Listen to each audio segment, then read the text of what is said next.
All right, there's two main takeaways for Loyalists and the American Revolution. First is there's enough of them to make this feel like a civil war, but there's not enough of them to win. Adams estimated during the war that there were maybe two-fifths of the population that was patriot, two-fifths of the population was neutral, and a fifth of the population was loyal. And so, again, not enough to win, but enough to make this, in many ways, pit families against families. For instance, Benjamin Franklin's son stayed loyal to the British, and when he's captured by the Americans, Franklin did nothing. And this is the son that was out there with him flying the kite when he was doing the electrical experiment. Franklin did nothing to try to, maybe can you get him an extra blanket, make sure he's got food. And then after the war, about 100,000 people left the colonies. So clearly that's also a reflection of who is ardently loyalist. Franklin's son was among them, and they pretty much never spoke.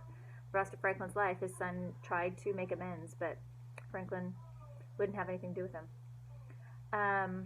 So, a good example of how this could really tear apart families. The other takeaway for Loyalists and the American Revolution is our treatment of Loyalists was pretty brutal.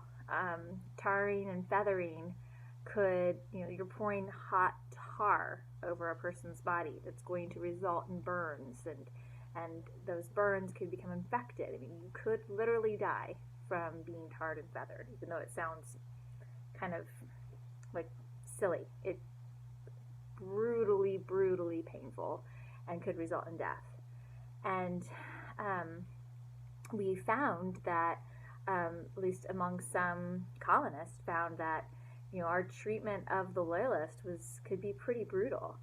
There was a judge, his name was Lynch, and he held hearings in his front room.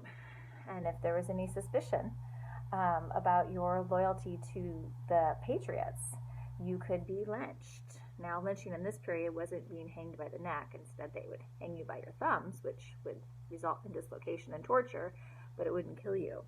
But this is what we did to people who were loyal to the British.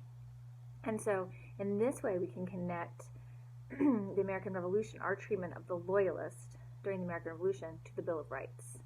And that some people, after the American Revolution, will remember our treatment of the Loyalist and will feel like the people we need to protect ourselves is from ourselves, which is why they argue for a Bill of Rights.